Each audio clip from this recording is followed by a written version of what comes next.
In this broadcast have been seen and approved by eyewitnesses.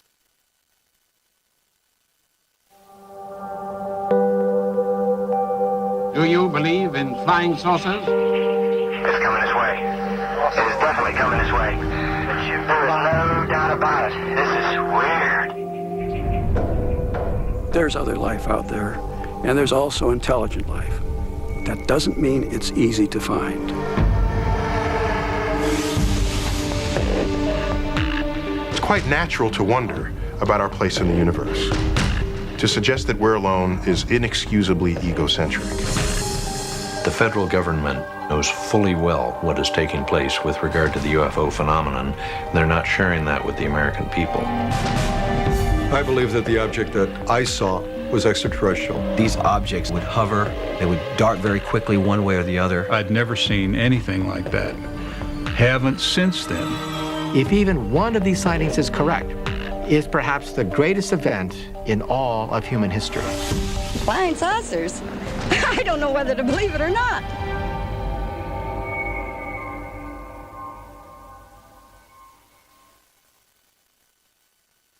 Hello, I'm Peter Jennings. We begin this program knowing from the research that most of us believe that we're not alone, that there is other intelligent life in the universe. NASA is searching for evidence of life in our solar system. Recently, NASA and the European Space Agency landed a probe on Titan, one of Saturn's moons, looking for signs of life. The scientists at NASA would be happy to find a fossil, a microbe, anything to prove that life out there exists in some form. But tonight, there are millions of people here on Earth who believe that intelligent life from outer space is visiting us. And they believe that they have seen the evidence. It was so shiny, it looked like someone was shining a very bright light on a piece of aluminum. The craft is disc-shaped, probably bigger than a 747. And it arced over the top of our car. Then there was a third object even behind the first two. So it came across and just stopped. It went back the direction it came from. This light went like this. That forever gave me the view that something other than us was out in the world. There's no doubt that we're being visited. There is no doubt. They are definitely here. Why they're here, where they're from, you can only speculate. More than 80 million Americans believe that the Earth has been visited by extraterrestrials, visitors from outer space. And after a count of about 4 seconds, gone. We're probably missing. More than 40 million Americans say they have seen or know someone who has seen an unidentified flying object, a UFO. Object. I have seen alien vehicles on 8 occasions since then. And many Americans believe that they themselves have been abducted by aliens. I found myself floating from my bed. 4 of these beings came into my house, came in and got me. I know what I saw. I know what I experienced is real. I know it because everybody else has seen it, talked about it, and discussed it. So I know for a fact it's real. I know for a fact it's real.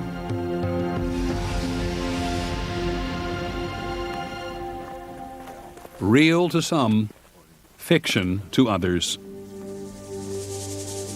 Most scientists would rather look for life in a grain of sand than believe that aliens are here among us. When I look at the evidence that aliens have visited Earth, I don't find any of it compelling. None of it, I think, passes the rigorous tests of scientific evidence. So these patterns are made by the drawings. NASA scientist Dr. Chris McKay studies life in California's Mojave Desert, looking for clues to how life might exist on a dry, barren planet like Mars. Here in the Mojave, I know that there was life here.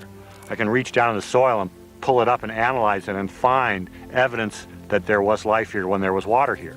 I'd like to do the same thing on Mars. Scientists, including McKay, believe that the universe is so vast there must be other places where life exists. If you look at all the people interested in life beyond Earth, there's scientists and UFO searchers. What we all have in common is a belief that there's life out there. We really have that commonality. The difference is how we approach what to do with that belief. What I do with that belief is approach the problem scientifically. So I don't disparage or ridicule the UFO phenomenon. I see it as, in a sense, a shadow of the same kind of work I do. The UFO phenomenon, only a shadow of mainstream science. But people throughout the world believe that unidentified flying objects are spacecraft guided by intelligent beings from beyond the Earth. I have no idea. I flashed the light at it.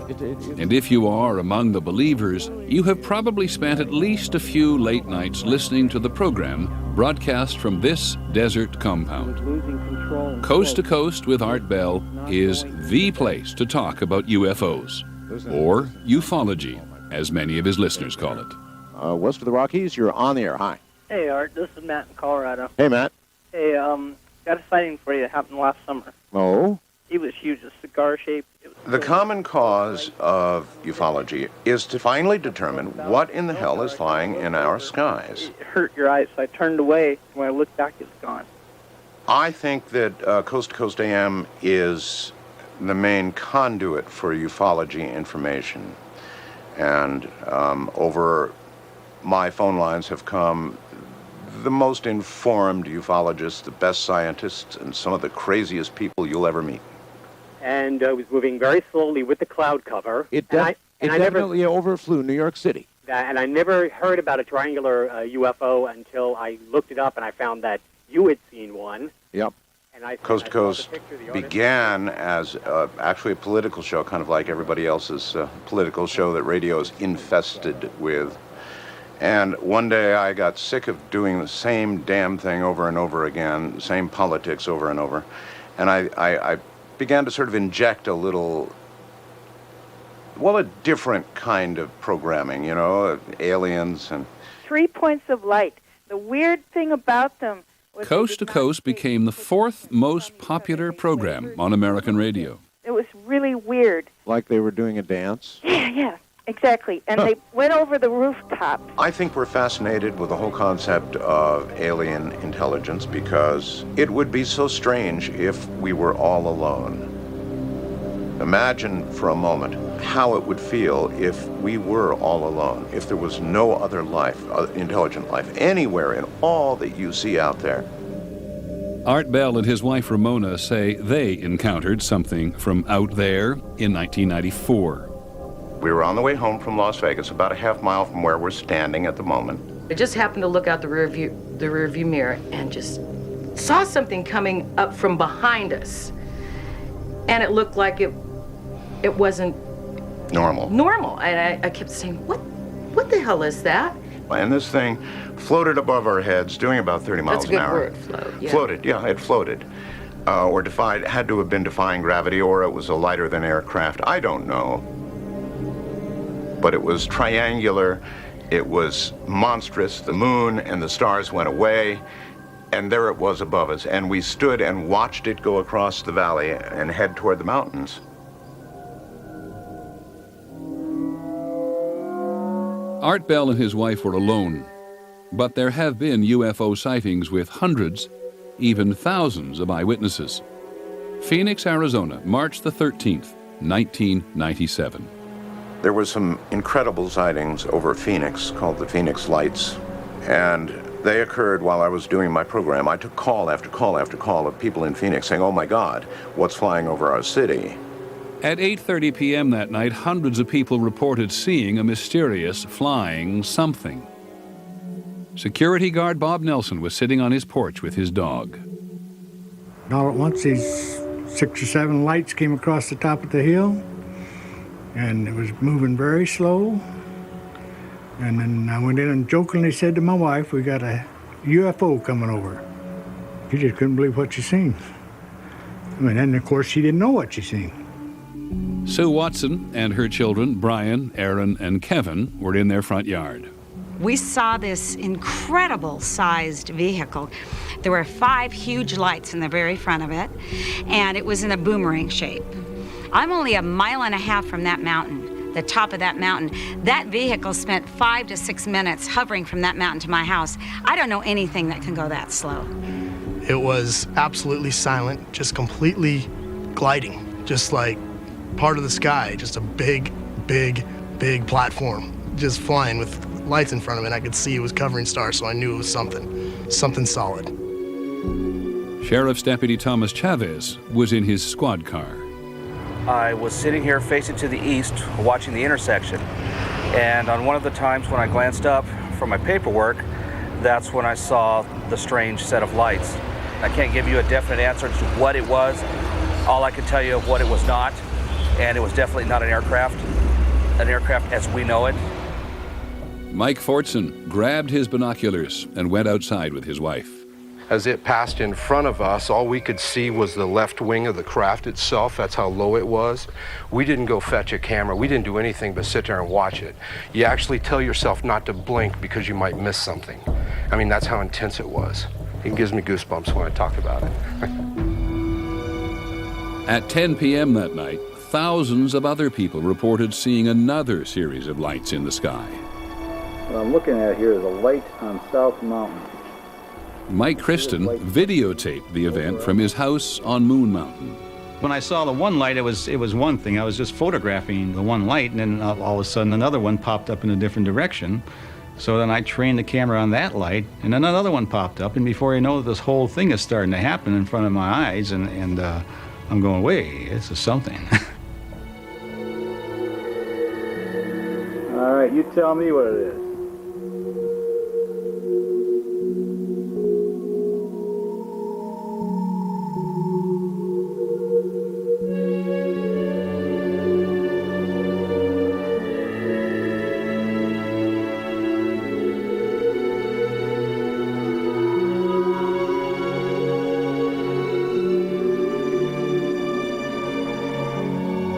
Hey, Sue?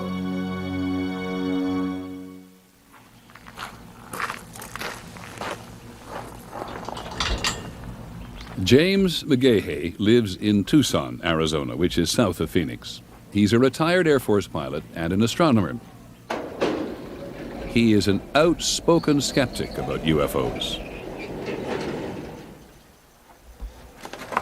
Clearly, today, UFOlogy is a mythology that's based on superstition, wrapped inside a fairy tale, telling a story that's simply not true.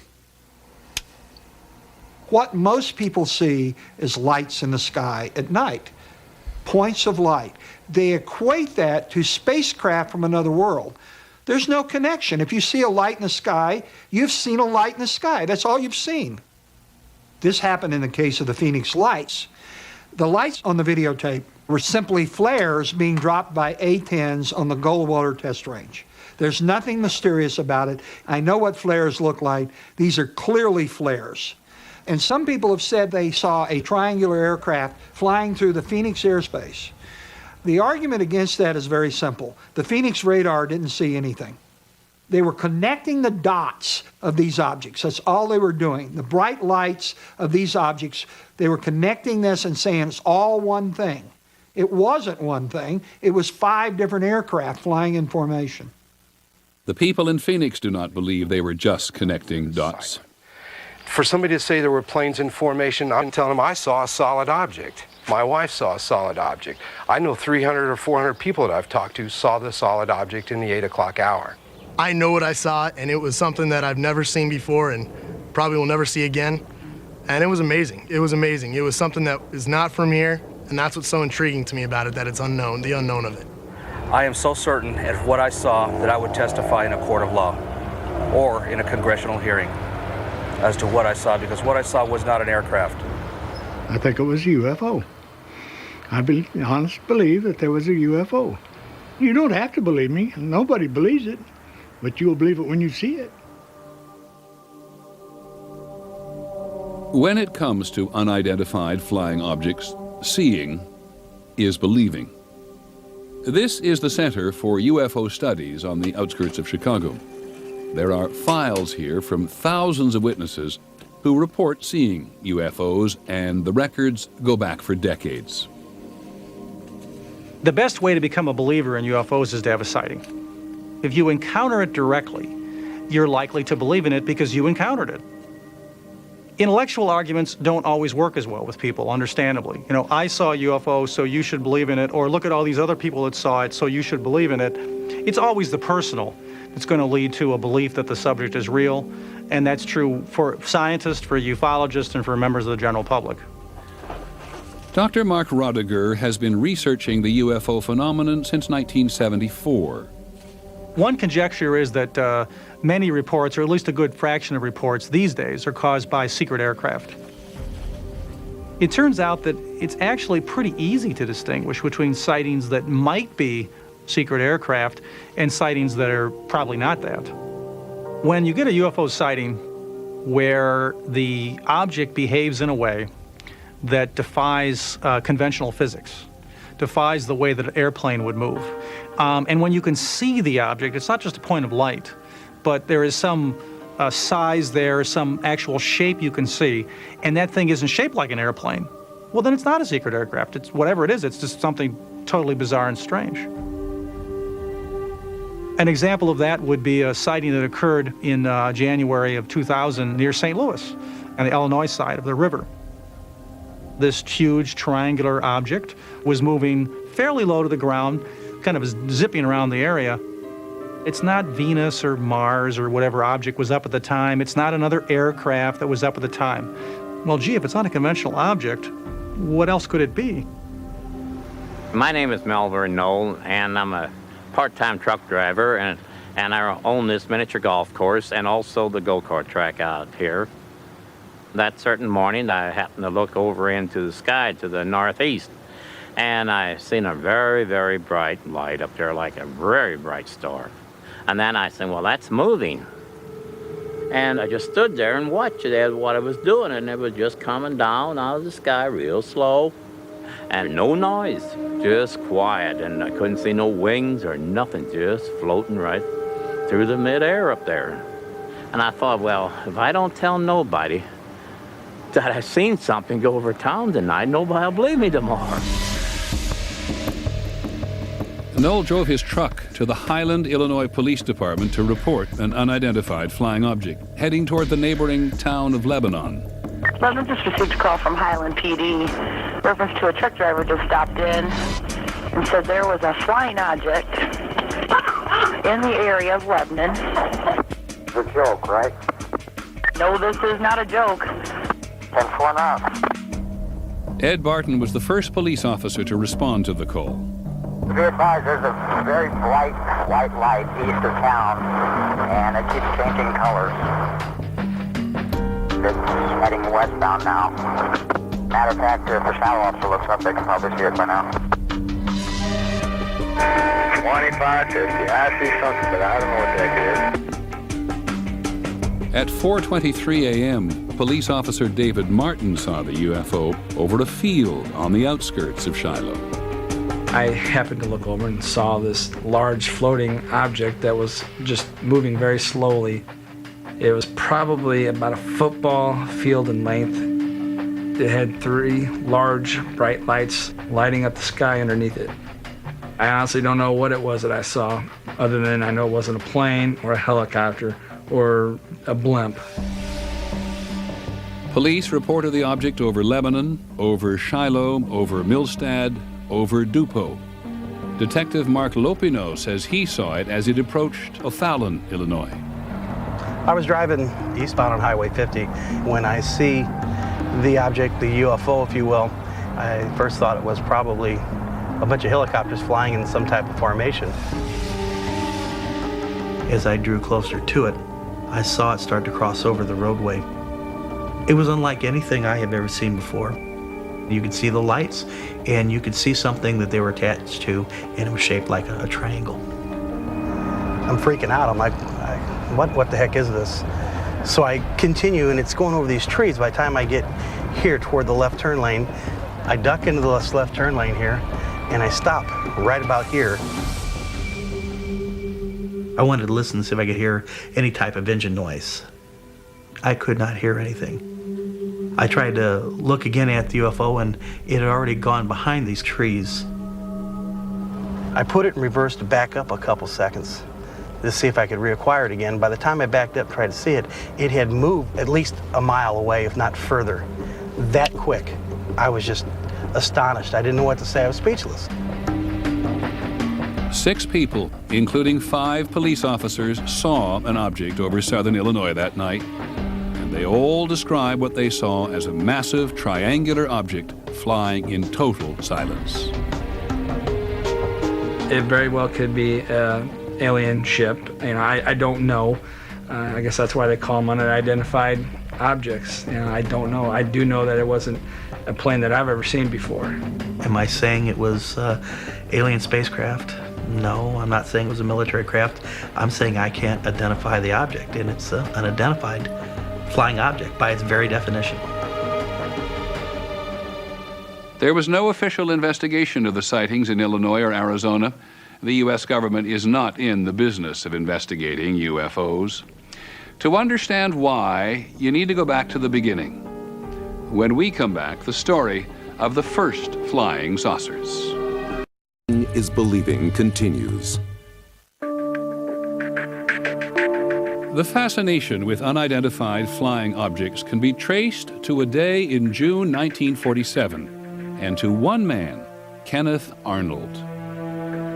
He was not a guy who read science fiction. He was not a guy who had any occult interests. He was not a guy with a lot of imagination. He lived pretty close to the ground mentally, but he loved to fly. And so on the Tuesday afternoon of June 24th, 1947, when he saw these 9 dish-shaped objects flying at some considerable speed over Mount Rainier, he thought that he was witnessing a secret military experiment. Every newspaper across the nation has made headlines out of it, and this afternoon we are honored indeed to have here in our studio Kenneth Arnold, who we believe may be able to give us a first-hand account and give you the same on what happened. Go ahead, Kenneth. They looked something like a pie plate that was cut in half with a sort of a convex triangle in the rear. I'd be glad to confirm it with my hands on a Bible because I did see it. It's just as much a mystery to me as it is to everyone else who's been calling me the last 24 hours wondering what it was. The press referred to the 9 objects Arnold said he saw as flying saucers. Arnold was such a straight shooter. He was so clearly puzzled. There was no possibility that this guy was making up a strange story. Arnold's sighting just seemed to catalyze everything. All of a sudden, there was this presence of something unidentified in the sky that couldn't be ignored. And in the next 2 or 3 weeks, there were many hundreds of sightings.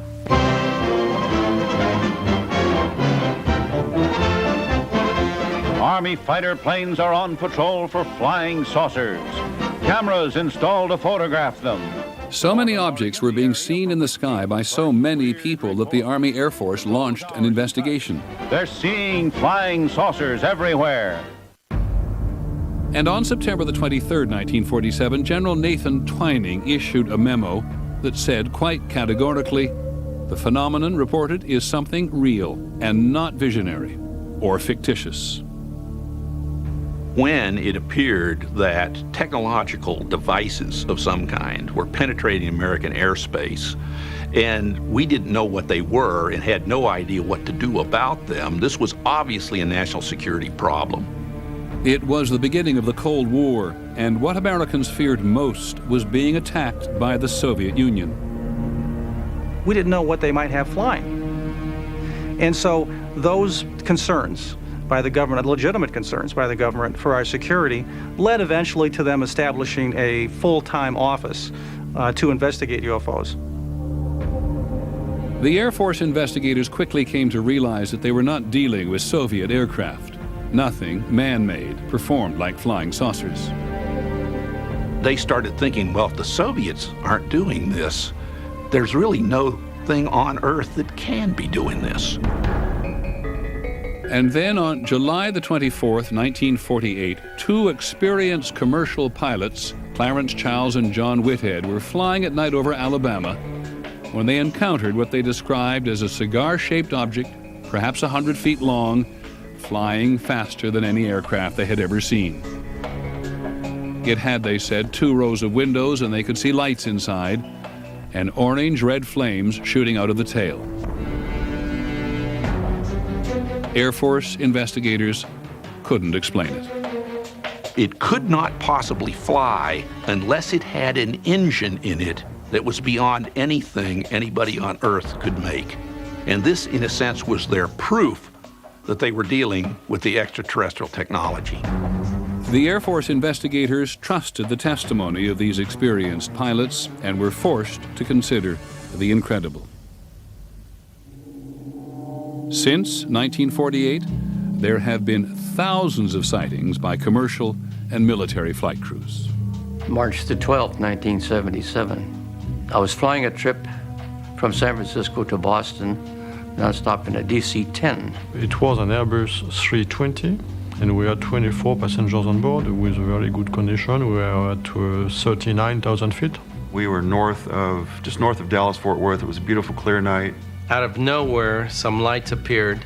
Looking over to the left of me, just to the north of me, I noticed a red light of some kind to the far, the distance off our port side, our right side. And Larry says, well, keep an eye on it. He says, well, now it's coming at us. And they began a turn from pointing directly at us in an echelon sort of a turn away. It was not a plane, it was not a weather balloon. It was huge, absolutely huge.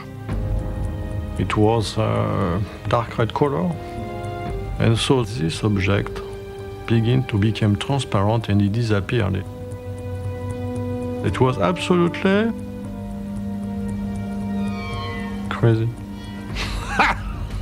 Crazy. It just was gliding through the sky so quietly, and as it did so, it blotted out the stars behind it. And it just reminded me of a submarine in the depths when it's quiet and just kind of motoring right on through, you know. There were no wings, there were no windows, and it was cigar-shaped. I saw what I saw, and this thing was not from here. I watched this big, gigantic light go out behind our left wingtip, and then as the turn progressed, it disappeared in the distance off to the back at a very high rate of speed. I've flown all the jets. I flew in the war. I flew B-17s in the war. Everything. I've got over 30,000 hours of flight time and never had a sighting as that one. So it was once in a lifetime. In the fall of 1948, Air Force investigators were convinced by the testimony of pilots. In a remarkable top-secret report to General Hoyt Vandenberg, the Air Force's Chief of Staff, the investigators said the Earth was being visited by alien spaceships. They took it so seriously that they risked their own careers by writing an estimate of the situation that they sent on to higher headquarters and said that UFOs, some of these UFOs could be extraterrestrial, which of course was not received well by the Pentagon. Hoyt Vandenberg looked at this thing and he said, I cannot accept this. I cannot accept this kind of conclusion because you don't have concrete proof that that's what kind of a device we're dealing with. The eyewitness accounts from experienced pilots were not enough for the general. The Air Force wanted the flying saucer phenomena to go away, but the popular fascination with mysterious flying objects was growing.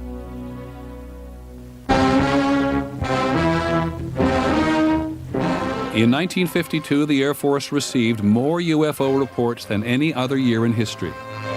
The sky is the stage, the actors, so-called flying saucers. And they're back on the scene with some new twists. This is a photograph of a flying saucer taken by myself, and it reminded me of two straw hats stuck together at the brim. I saw an intensely bright, white-green object in the sky. Now, I wouldn't want to say that this was one of those so-called flying saucers, but whatever it was an object and not an illusion. The Air Force had really tried to downplay the UFO problem. But by the summer of 1952, there was an enormous wave of sightings. There were hundreds and hundreds, probably thousands of sightings. Most alarmingly, the sightings were focused on Washington, D.C. At least 3 radar systems in Washington and the area were picking up unidentified targets. This very much worried people in Washington because it looked like penetration of the most important airspace in the country. In July 1952, the Pentagon's communication system was overwhelmed by calls about UFOs. The number of calls of frightened Americans, hysterical Americans coming into the switchboards of the American government were clogging communication channels. And if American communication channels were clogged, then this would leave America vulnerable to a potential Soviet attack. So the task is calm the Fuhrer, end the hysteria. It was public hysteria, not the flying saucers themselves, that threatened the national security. President Truman ordered the CIA to make recommendations on how the Air Force should handle the UFO problem. The CIA convened a panel headed by the physicist H.P. Robertson. The Robertson panel says we must do something to remove the aura of mystery from the UFO phenomena so that people no longer take them seriously and don't bother to report them. That's what we want. So flying saucers, whatever they were, wherever they came from, were to be made the subject of ridicule. But it was impossible to control the public interest. The public was fascinated. One of the most widely read magazine articles at the time proclaimed, "The flying saucers are real." One of the most respected publications in America, Life magazine, published photographs. Just a minute, ladies and gentlemen, I think something is happening. And then came the movies. The day the Earth stood still. This could be the beginning of the end for the human race. The War of the Worlds. The meteors, or the often ridiculed flying saucers, are in reality the flaming vanguard of the invasion from Mars. Flying saucers have invaded our planet. Washington, London, Paris. Earth versus the flying saucers. The whole world is under attack. Can it survive? The government simply could not control the public's appetite for a phenomenon so intriguing. They're pulling us up. When we come back, the Air Force tries to explain the unexplainable. Prisoners hurtling through endless space. Today, if you ask the Air Force about UFOs, it will tell you there is no evidence that they are extraterrestrial vehicles, and there is no evidence that they represent technology beyond our own. The Air Force will cite as proof its own 22-year study called Project Blue Book. During the 1950s and 60s, Project Blue Book, based at Wright-Patterson Air Force Base in Ohio, investigated hundreds of UFO reports every year. They came from every part of the country, from people in every walk of life. Night sightings, day sightings, sightings of mysterious lights, structured craft. The reports came to Blue Book seeking answers to what it was in America's skies. Blue Book was overwhelmed by the volume of reports. Americans were told again and again, we have a crack unit of individuals, scientifically trained people studying this phenomenon. That wasn't the case. There wasn't a massive institute where Blue Book had a staff of white-coated lab technicians. There was a guy at a desk and a secretary and a private or someone there, typing stuff. It was a very, very small project. Colonel Robert Friend was the director of Project Blue Book from 1958 to 1963. We wanted to explain as many sightings as possible, but we recognized that the amount of resources that would be necessary in order to do this would have been far beyond those that we were ready to commit at the time. Blue Book was never intended to become a serious, full-scale scientific inquiry. The Air Force had another mission for its UFO office. Blue Book was tasked with a public relations mission, and that mission was denounce the UFOs, dismiss the UFOs, debunk the UFOs, and anybody who believes in them. Just come up with answers and get this UFO thing out of the newspapers. The best way to keep UFOs out of the newspapers and therefore out of the public mind was to say repeatedly that they were nothing more than weather balloons or rare atmospheric conditions, a star on the horizon, whatever it took.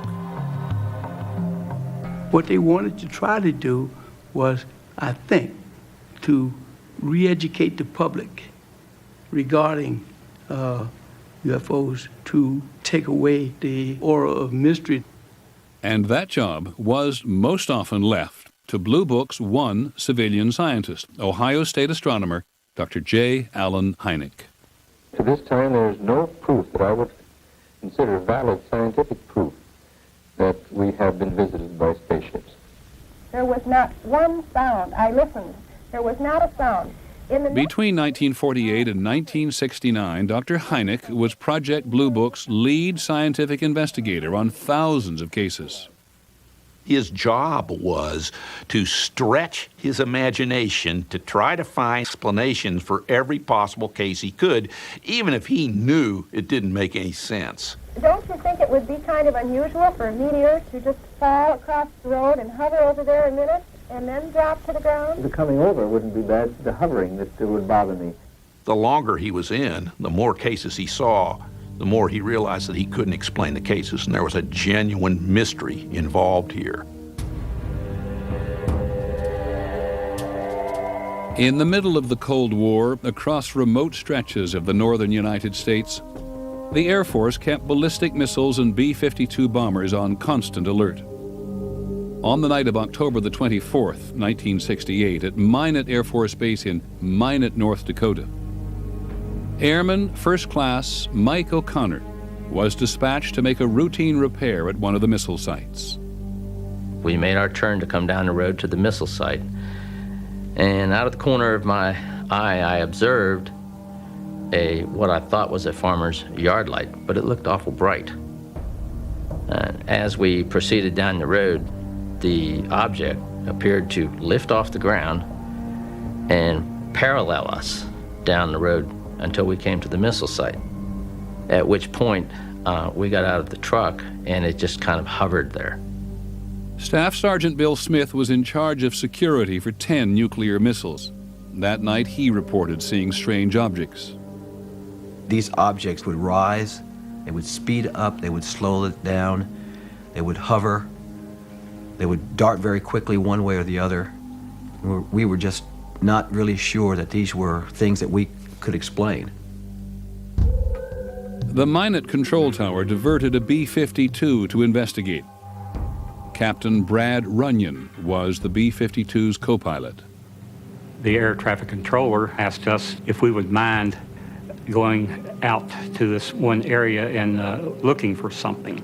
I was curious, and I said, well, what are we looking for? And they said, well, you'll know it if you find it. The navigator on the B-52, Captain Patrick McCaslin, suddenly identified an object on his radar screen. I saw a return, faint one sweep, bright the next, large, off our right wing, 3 o'clock, at about 3 miles. And at that point, I asked the radar navigator to turn on the camera, which would then take pictures of whatever was on the radar screen. These pictures of the radar screen show the object flying in formation with the B-52. This thing was climbing out with us and maintaining the same heading we were. That was unusual. But what really watered my eyes when this thing backed away and allowed us to turn inside of it. When the object suddenly disappeared from the radar, the bomber turned back to find it. Co-pilot Runyon was the first to spot what appeared to be a glowing craft hovering near the ground. When things like that are happening, it seems like time just stands still.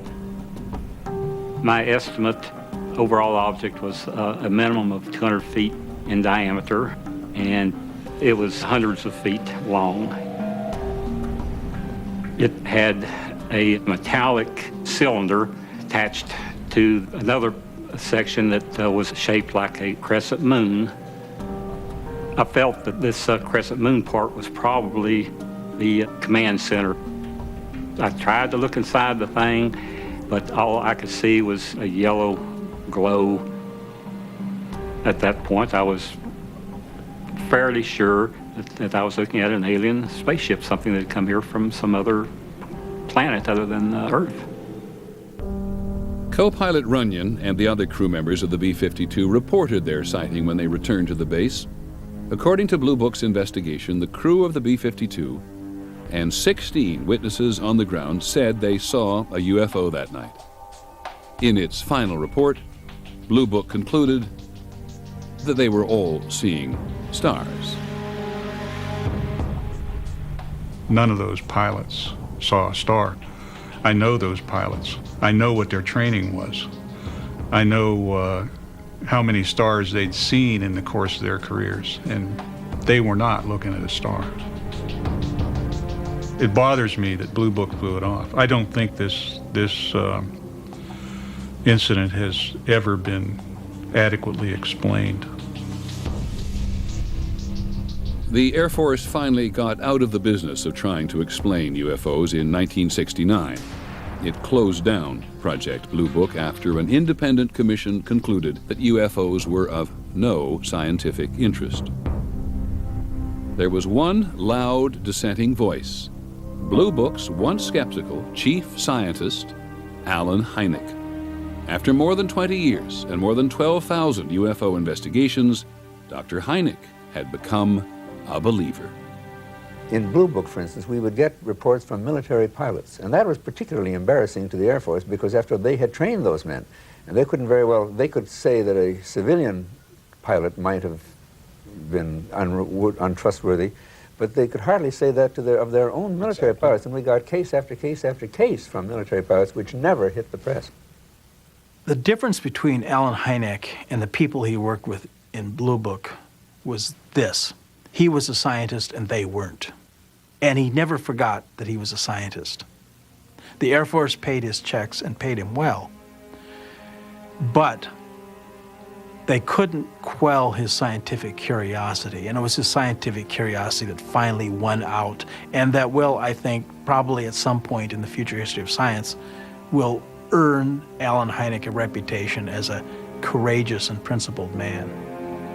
Dr. Hynek spent the rest of his life investigating sightings and calling for a serious scientific inquiry into the UFO phenomenon. Most of his fellow scientists rejected his opinions.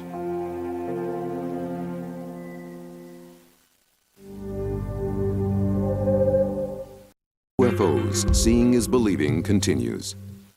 Dr. Alan Hynek failed to interest the scientific community in UFOs.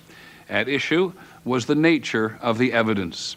Ufologists argued that the sheer volume of eyewitness sightings is proof that something extraordinary is happening. But mainstream scientists categorically reject eyewitness testimony. I don't care how many people say they've seen something. They've seen the lights in the sky. As a scientist, I need something better than your eyewitness testimony, because even if in the court of law, eyewitness testimony is a high form of evidence, in the court of science, it is the lowest form of evidence you could possibly put forth. It doesn't matter whether it's President Jimmy Carter who saw a UFO, which he thinks he did, or Farmer Bob. It doesn't matter. Everybody has eyes and ears and a brain that perceives and so on. I think they're all equally unreliable as eyewitnesses. We're very bad at recounting things we think we saw. My husband and I were flying our airplane. It was at night, and we saw a light. We saw a bright light at 2 o'clock position. And it was one of those, oh my goodness, kind of moments. Jack, do you see that? Yeah, I see that. And there really is a light there, right? And it's coming towards us, right? It was this, I know I'm seeing something.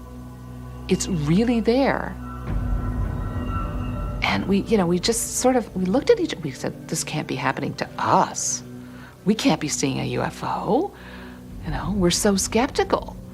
But look, it's really there. And then clouds that we didn't realize were there spread apart enough for us to understand that what we were seeing was a piece of the moon, that it was just shining through a hole in the clouds. Things are often not what they seem. For scientists, seeing is not believing. For them, only physical evidence will prove that UFOs are visiting Earth. They do believe that life exists beyond Earth, and they have spent decades searching for the first piece of evidence.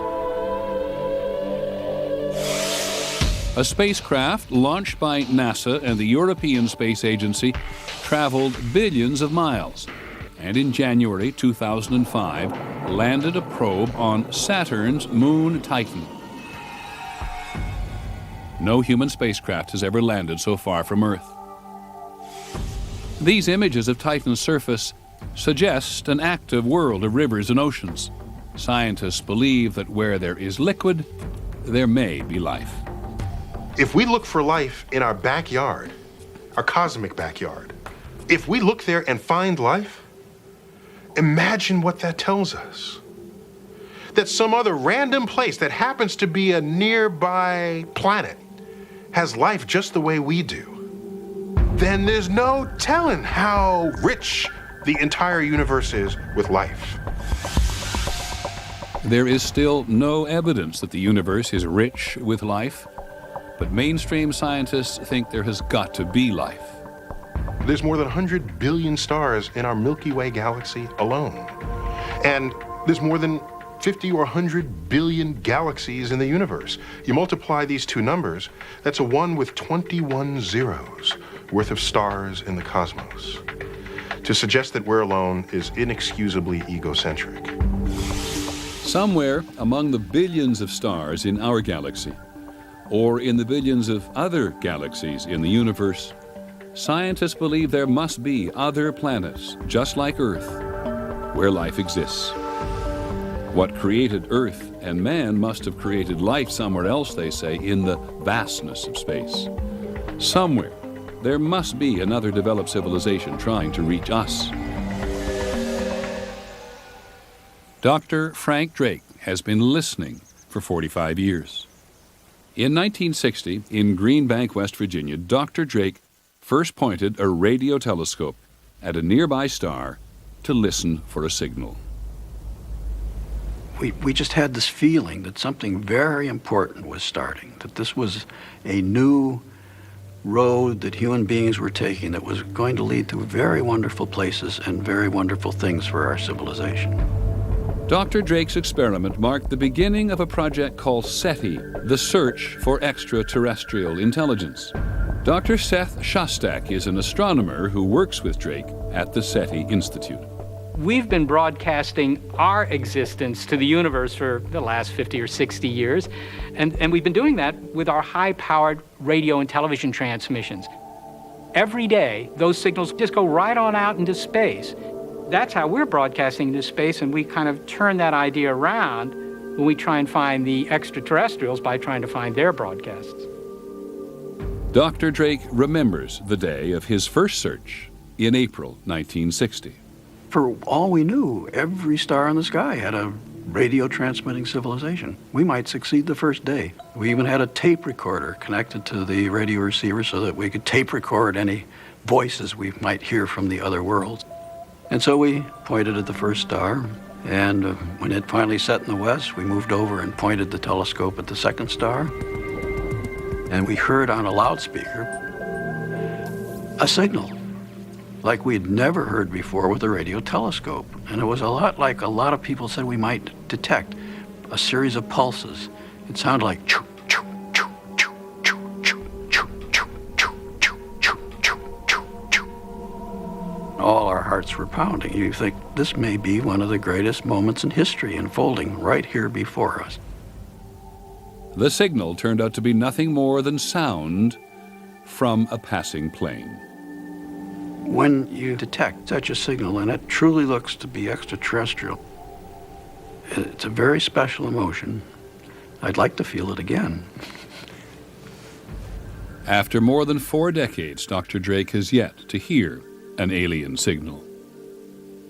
Dr. Jill Tarter is another astronomer working at SETI. The chances of success in SETI are difficult to estimate. But if we never search, the chance is 0. So I think what we ought to do is search. Seth, you can see the telescopes. Oh, yeah. The two shiny. Yep. I see them. At Hat Creek in Northern California, SETI is building an array of telescopes that will search for signs of extraterrestrial intelligence on a scale never before attempted. The project is named after its largest donor, the co-founder of Microsoft, Paul Allen. All right, let's go. This observatory is sited in a very quiet pastoral valley, mostly cows and a few people. It's going to change a whole lot when we put 350 telescopes in here, and it's going to change even more if indeed those telescopes detect a signal from someone else's technology. Of course, we don't know how many civilizations out there might be broadcasting signals that we could pick up. The faster that you can go through all that heavenly real estate, the sooner you're going to find a signal. And if that happens, this is where it will happen. It'll happen right here. This is kind of the portal to the cosmos. This is the place where we're going to crack the crystal of isolation that has surrounded this planet for 4.5 billion years. Right here amongst the trees and the lava and the bright sunshine. And drink a little champagne along the way. We will build it, and I hope they will come, or at least in the form of their radio waves. Some UFO believers belittle SETI. Why search the heavens for an elusive signal, they ask, when the extraterrestrials are already here? If I thought that extraterrestrials were really visiting the Earth, I wouldn't be doing this. None of us would be. Why would we go to all the trouble of building this very complex equipment and these expensive antenna arrays and so forth and so on if they were here? It's just not proven that any UFO is a spacecraft from another intelligent species. On the other hand, it must be said that we haven't shown that the extraterrestrials exist either. But we don't make the claim that we have. I think that's a big difference. We will only claim success when we really know we have found something extraterrestrial. If we claim something, there will be data to back it up. Doggone it, we're going to tell you it's up there at these coordinates in the sky. It's at this spot on the dial at this frequency, so take out your own antenna and go out and verify it. We would encourage you to verify it, okay? And that's the difference between science and myth-making. When we come back, the making of a myth, the story of Roswell. Seeing is Believing continues.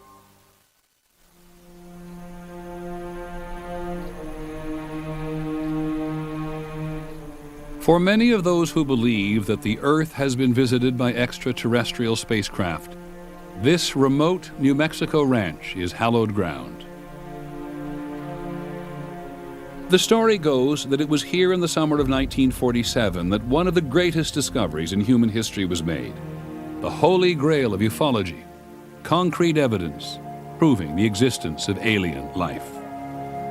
Major Jesse Marcel, the intelligence officer at the Army Air Base in Roswell, receives a telephone call. The call is to go to the ranch of Mac Brazel and investigate some material that Brazel has found on his land. Marcel goes to the ranch and brings back a load of debris. And this stuff was extraordinary. Jesse Marcel was absolutely convinced what he found was extraterrestrial, that the debris was nothing of this earth. Marcel loaded up his car with the strange wreckage and drove the 75 miles to Roswell. He stopped at his home to show his wife and 11-year-old son Jesse Jr. what he had found.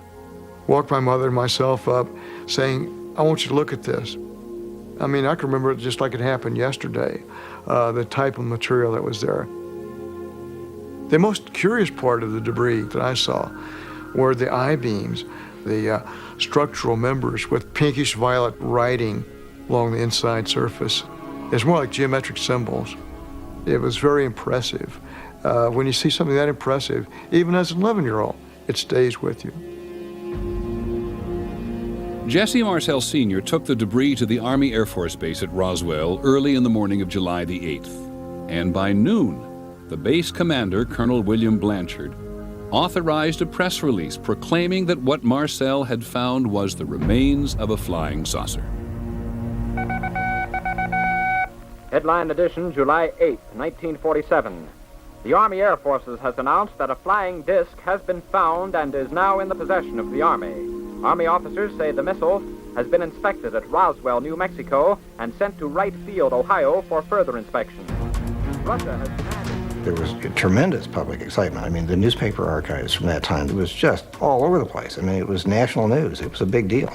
And people were very excited and very frightened and everything else. For one moment in history, Roswell, New Mexico could claim to be the only place on Earth where evidence existed that this planet was being visited by alien spacecraft. It was a short moment. The next day, there is a press conference organized by General Roger Ramey. And Roger Ramey says, "We did not recover a flying saucer. This is no flying disc. What we recovered was a weather balloon." The papers reported General Ramey empties Roswell saucer. The Army Air Force reduced Marcel's discovery to nothing more than a harmless, high-altitude weather balloon. The public accepted it. This was immediately in the wake of World War II, and I think most people basically trusted the government. And so, they had no doubt that this was genuine, and this was true of the press as well. There was very little skepticism about it, and it just kind of went away. For 30 years, no one paid any attention to the events at Roswell. Jesse Marcel's story of a flying saucer that crashed might still be forgotten, were it not for a ufologist named Stanton Friedman. I got involved in 1978. I was at a television station in Baton Rouge, Louisiana. The station manager, out of the blue, he says, "The guy you ought to talk to is Jesse Marcel. He handled the wreckage of one of those saucers you were interested in when he was in the military." What? Stanton Friedman found Jesse Marcel. He was retired from the military and was a television repairman in Houma, Louisiana. Marcel had a story to tell. What I saw, I couldn't believe there was so much of it. It was scattered over such a vast area. We found a piece of metal about a foot and a half to 2 feet wide. You couldn't even bend it, you couldn't dent it. Even with a sledgehammer would bounce off of it. So it was not anything from this earth that I'm quite sure of. My dad finally came to the conclusion that this is a story that should not be contained or buried. He felt it was time that people know the truth about this. But what is the truth? The wreckage hadn't been seen since 1947, so there was no way to prove Jesse Marcel's claims, which never stopped Stanton Friedman and his fellow Roswell promoters. The first Roswell book appeared in 1980. It said that what crashed was a flying saucer. It said there was no evidence because the government was hiding it somewhere. The government was engaged in a massive cover-up.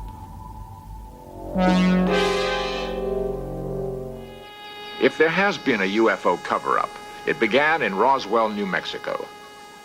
A persistent rumor holds that the United States government has recovered and is concealing fragments of alien spacecraft. Fragments and more. This all came together at a time when people were ready to buy into conspiracy. And then, in 1989, Unsolved Mysteries did the recreation of the whole event, and off to the races we go. This Air Force base here in Roswell, New Mexico, was the center of a controversy back in 1947 that over 40 years later still remains unsolved. Jesse Marcel's story about a day long ago was becoming an article of faith, and the promoters were busy spinning it every way they could. You think there was a government cover-up? There's no question about that, not only about this case, but lots of other UFO cases. After investigating for their new book, Kevin Randall and Don Schmidt are convinced it was a military cover-up.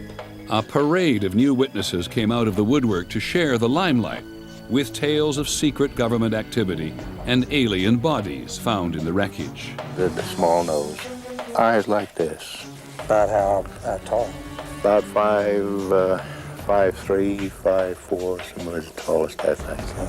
Are you saying that extraterrestrials were found in Roswell? Yes. Dead? Dead extraterrestrials were found, no question about it. This is an incredible story. Aliens, the federal government, intimidation, we have a bestseller on our hands. The people who are promoting Roswell realize that there is a gold rush to Roswell. There is money to be made. But your book is only going to sell if your charges are more grandiose, more exaggerated, more powerful. So you have this ladder of escalation of sensationalism. In 1995, Fox Television broadcast what they promoted as recently discovered film of an alien autopsy performed at Roswell. It was seen by more than 20 million viewers. All right, I want to show you something. And then came the X-Files. This is a photo of a UFO that reportedly crashed in Roswell, New Mexico in 1947. Jesse Marcel's unproven story was now primetime mythology. In Roswell, they captured aliens from the spacecraft wreckage. They salvaged various alien technology from them, and from their databanks, they learned of the alien plan to recolonize the Earth. Decades after something fell from the sky outside Roswell, this remote New Mexico town had hit the jackpot. It didn't matter that there wasn't a shred of evidence to support the claim that a flying saucer crashed here. It didn't matter that there were no credible witnesses to alien bodies. On the 50th anniversary of the alleged crash, 65% of Americans told a Time magazine CNN poll that they believed the story. The myth, that is. The crowds come to celebrate the place where the truth about flying saucers and alien life was revealed. As for the strange debris itself... Good afternoon, ladies and gentlemen. In 1994 and 1997, in reports called the Roswell Incident and Case Solved, the Air Force offered its explanation. We're confident once the report is out and digested by the public that this will be the final word on the Roswell incident. The conclusion of the first report left no doubt that what was recovered near Roswell, New Mexico in July 1947 was debris from a formerly top-secret Army Air Forces research project, codenamed Mogul. Project Mogul was so secret it had the same security classification as the project to build the atomic bomb. These high-altitude balloons, with their instrumentation, were designed to detect Soviet nuclear tests. They were tremendous in size, as long as 650 feet. And in 1947, nothing else on Earth looked like this. When I began to look at the reports from that project and see the kinds of materials that were used, weather balloons, aluminum foil-covered radar targets that had struts that had funny little markings in purple and pink all over them. And then I took a look at the descriptions of the genuine debris that was found. It all matched. It all fit. So the irony of all of this is that the great Roswell mystery, the great Roswell cover-up, arose from a real cover-up, but the intent was not to protect knowledge of a crash flying saucer, but to protect a very earthly project. To this day, Roswell's true believers dismiss everything the Air Force had to say. They believe the government cover-up continues. I think that Roswell has become an article of faith for many people.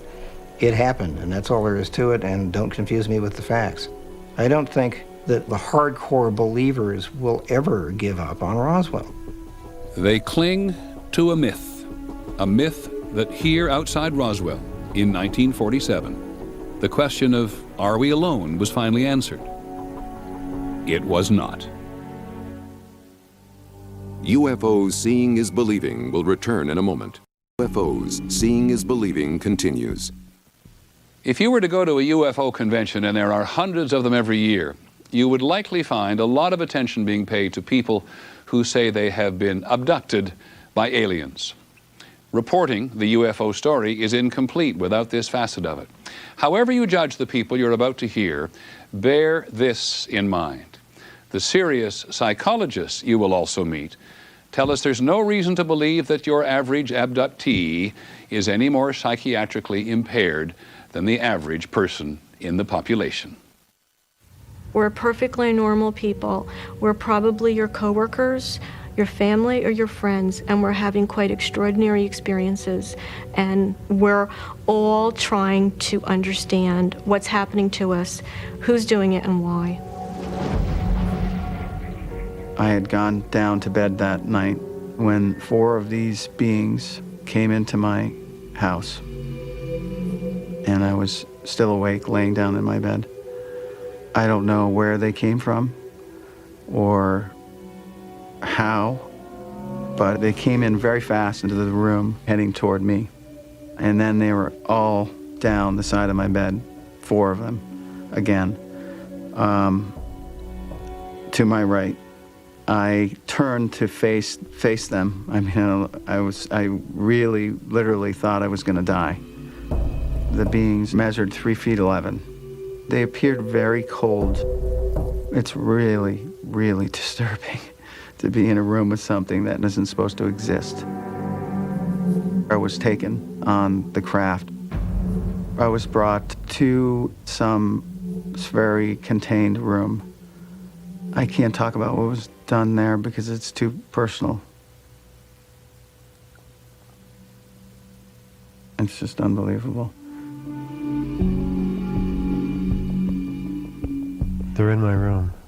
They're in the room. The 2 are on my left. 2 on the left?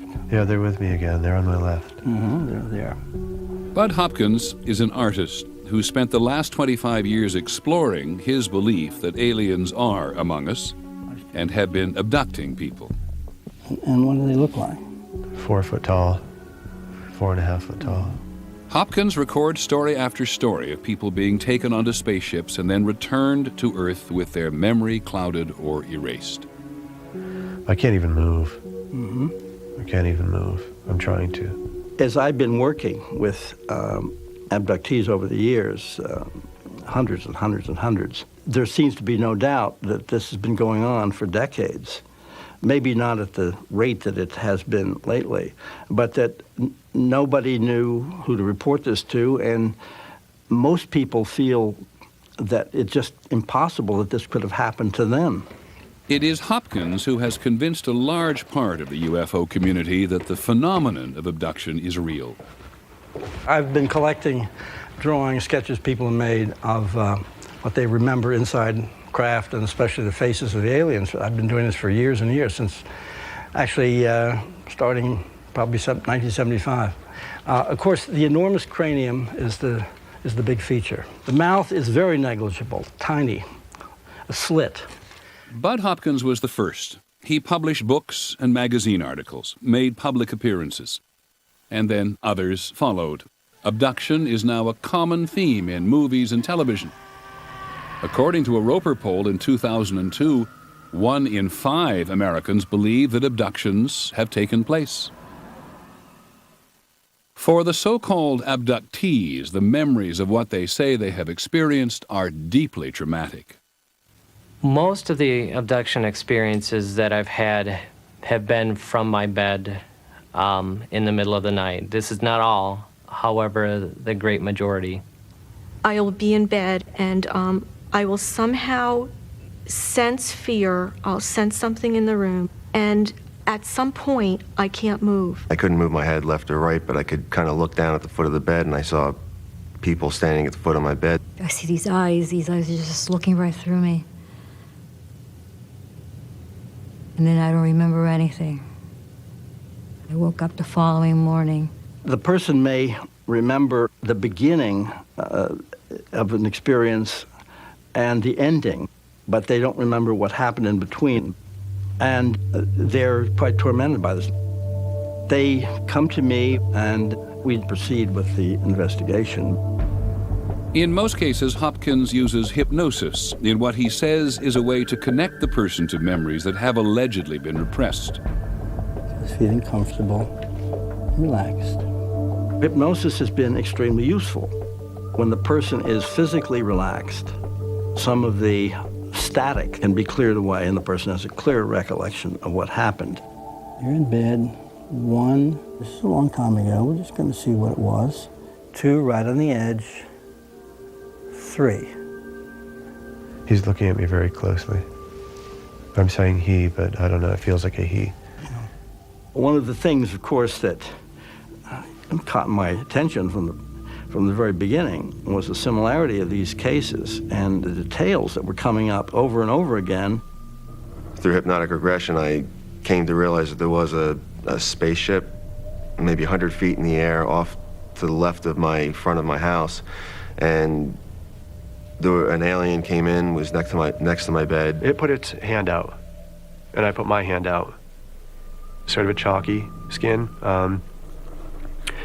very dry to the touch, and I don't really remember how, but suddenly we were sort of floating. They brought me in front of a being that was so horrifying that I'll never be able to, put it out of my memory. It was a very tall, probably about 7 foot tall. Very tall and very thin and very scary, and sometimes insect. almost like an insect, very frightening to me. And I found myself in this room, and I was lying on this stretcher, and this being, I don't even know how to say this, he started to put my legs apart. They put like a jock strap on you of some sort with a tube attached to it, and it runs to a machine, and they somehow extract sperm. I don't know how they do it. And this female brought a baby, and she sort of handed him to me. And I instantly said, this baby is mine. I know he's mine. She pulled the baby away from me and said, no, this baby is ours. 5, you're starting to wake up. 4, waking up. 3, almost awake. 2, 1, fully awake. I'm glad we did that. Yeah. We didn't know those things. Yeah. Bud has been looking at it for a long time, and I very much like his understanding of it and how he helps people. He's a good man. Hopkins' reliance on hypnosis to recover memories is challenged by professional psychologists. There is no evidence that hypnosis will help you retrieve memories, or if it does retrieve memories, that the memories that get retrieved are in fact accurate. What does happen under hypnosis is that you feel that the experience is real, or it lends credibility to what's emerging, but most likely what's emerging is the product of fantasy and of suggestion. Dr. Susan Clancy and other research psychologists at Harvard University who have worked with the abductees think that a common sleep disorder can explain much of the abduction experience. The subjects that we interviewed, when we asked them, how did this all begin? They described an experience that sounds strikingly like sleep paralysis. What happens is you wake up, usually it's in the middle of the night, and you feel terrified. You're paralyzed, overwhelmed with fear. People report feeling the presence of something in the room, or you might sort of see shapes or lights. It's a very common experience. What happens in one of these episodes is that a person is emerging from rapid eye movement sleep, REM sleep, the stage of sleep when we do most of our dreaming. When we are in REM sleep, our entire body is paralyzed. It's probably a good thing, otherwise we'd act out our dreams. But in one of these episodes, what happens is that the person's eyes can open, they can see their bedroom, they're awake, they're conscious, and they're also aware that they're totally paralyzed. And suddenly they feel tingling sensations coursing through their body. They'll see lights flashing, sounds buzzing, and feel a sense of presence in the bedroom. If you don't know what this is, it can be a very frightening experience. These sorts of episodes have been reported throughout history and throughout cultures. The incubi, the succubi, the demons that used to visit people in the Middle Ages. But in our subjects, these visitors in the bedroom are interpreted as aliens. And finally, these individuals, our subjects, will often go to hypnotherapists, often who believe in such things, and will then hypnotize them and do so-called regression sessions, where they'll take the person back to the moment where they were paralyzed in bed and try to find out what happened next. At that point, you get these quote-unquote memories emerging of being taken out of the bedroom, through the window, up into a spaceship, being experimented upon by these alien beings, participating in hybrid breeding and all sorts of other exotic adventures. And so at this point, you've got yourself an alien abductee. The abductees reject any psychological explanation. They believe their experiences are real. You know, it's not some vague apparition or something. These guys were three-dimensionally in the room with me. What I remember is definitely real. It was very real to me. It's real. These people were moved and terrified and touched by their memories and what they believe happened to them, and that's why they believe. I think if I had recovered a memory like that, I'd have a hard time disbelieving it too. If this is real, it has to do with every single one of us, and we need to know more. I mean, there needs to be more questions asked, more. It's important because there is life in the universe, and we're babies, literally. UFOs Seeing is Believing will return. Believing continues. Once again, Peter Jennings. Did you ever wonder what a civilization older than ours would look like, say 1 million years older than ours? The American astronomer Carl Sagan often wondered, and we wonder too, because with all this talk of aliens visiting us, they must have some extraordinary means of travel. Earth may be the cradle of mankind, but we haven't got very far beyond the cradle. Our technology just isn't up to it. The difficulty of going from star to star or of an alien spacecraft reaching here is simply not to be underestimated. Space travel is not just like the movies.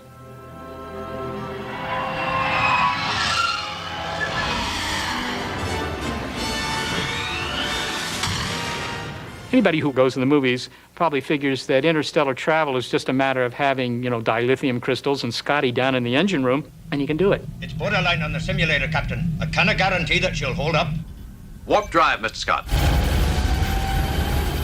I don't mean to say that it's impossible to do it. I mean, it doesn't violate the laws of physics to go from one star system to another, but one shouldn't underestimate the difficulty of doing it simply because we see it done every night on television. To seek out new life and new civilizations. To boldly go where no one has gone before. It's more than just a technological problem. It's more than just building a better rocket. The distances are so vast. The energy requirements are so extreme, it would be very, very difficult to travel between the stars. It is a law of science, determined by Einstein, that nothing can travel faster than the speed of light, 186,000 miles per second. The fastest object made by man ticks along at 11 miles per second. Voyager would take 73,000 years to reach the nearest star. Scientifically, we have a rule. You want to be alive at the end of your experiment, not dead. So if you're going to be a part of a space expedition, you want to get there faster than your lifespan. I think the notion of transporting people, as some people think, to other planetary systems beyond our own solar system is so far beyond plausible reality that it's a waste of time. And if we can't go there, many scientists tend to believe they can't come here. Some people slam the door on the question of other civilizations visiting the Earth because distances are so far away. I say, not so fast. Evolution and the final death of the universe. Dr. Michio Kaku is one of the leading theoretical physicists in the world. He is a professor at the City University of New York. Because in Einstein's theory, space and time is a fabric. The fundamental mistake people make when thinking about extraterrestrial intelligence is to assume that they're just like us, except a few 100 years more advanced. I say, open your mind, open your consciousness to the possibility that they are 1,000,000 years ahead. A civilization that could harness the power of stars might be able to find a shortcut through space and time. Einstein said you cannot go faster than the speed of light. However, he left a loophole open. This is a wormhole. You know, in school, we learned that a straight line is the shortest distance between 2 points. But actually, that's not true. You see, if you fold the sheet of paper and punch a hole through it, you begin to realize that a wormhole is the shortest distance between 2 points.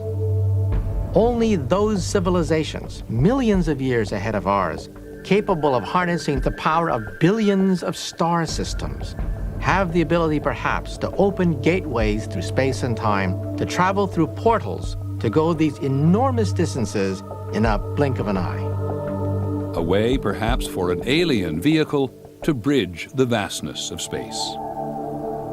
You simply cannot dismiss the possibility that some of these UFO sightings are actually sightings from some object created by an advanced civilization. A civilization far out in space, a civilization perhaps millions of years ahead of us in technology. You simply cannot discount that possibility. I have no idea where it was from. I just know that it was one unidentified, and it was certainly flying. It was a UFO, for sure. My God, what did we just see? But we saw it, and when you see something of that sort, your life is never, ever the same. I mean, it is like it just happened yesterday. I believe that the object that I saw was extraterrestrial.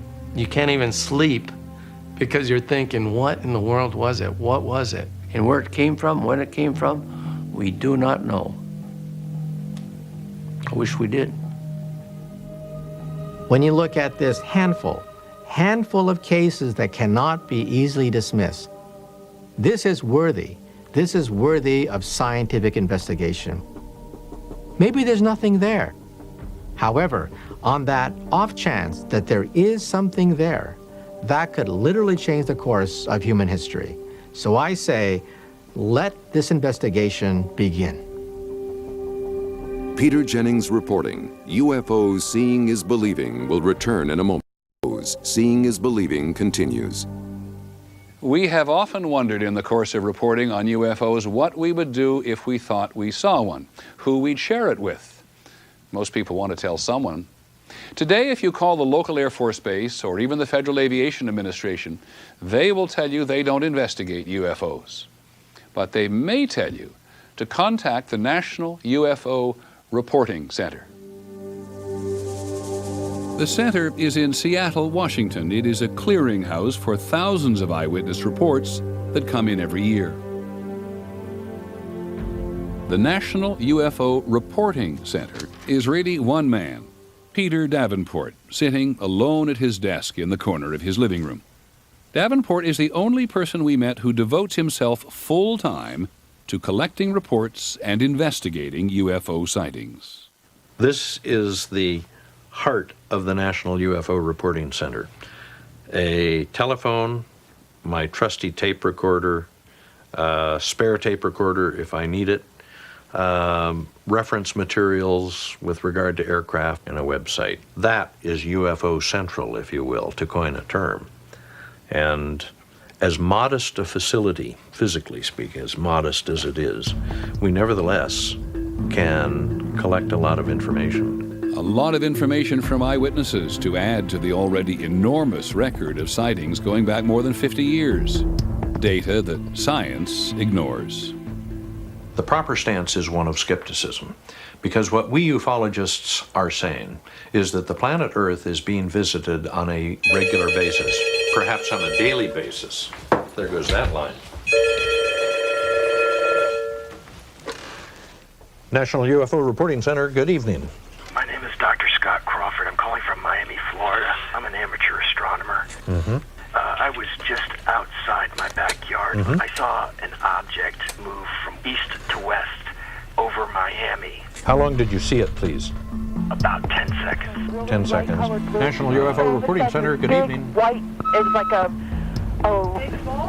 big ball of white light, and behind it was like this orange flame stuff. Like in the front, it was 4 or 5 windows, and very bright lights, and I thought probably someone was looking out the windows. Okay. No lights, no noise. I'm going to guess it was going 1,000 miles an hour or faster. I really don't round spaceship. More than 50 years after Kenneth Arnold saw the first flying saucers, it is left to Peter Davenport and only a few others to investigate this mystery.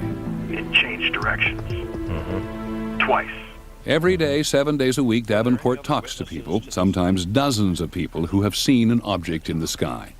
People for whom seeing is now believing. Thank you very much. Good night. Wow, this was a good one.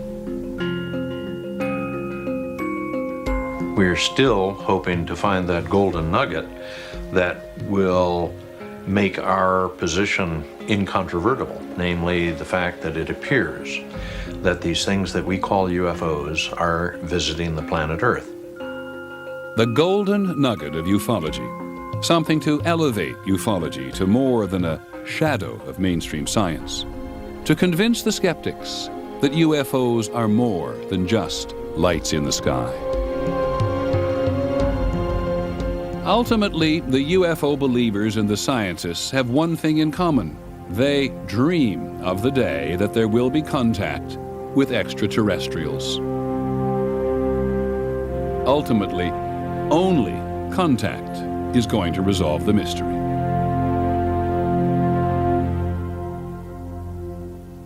It has been a very interesting journey. I'm Peter Jennings. Thank you for joining us. Good night.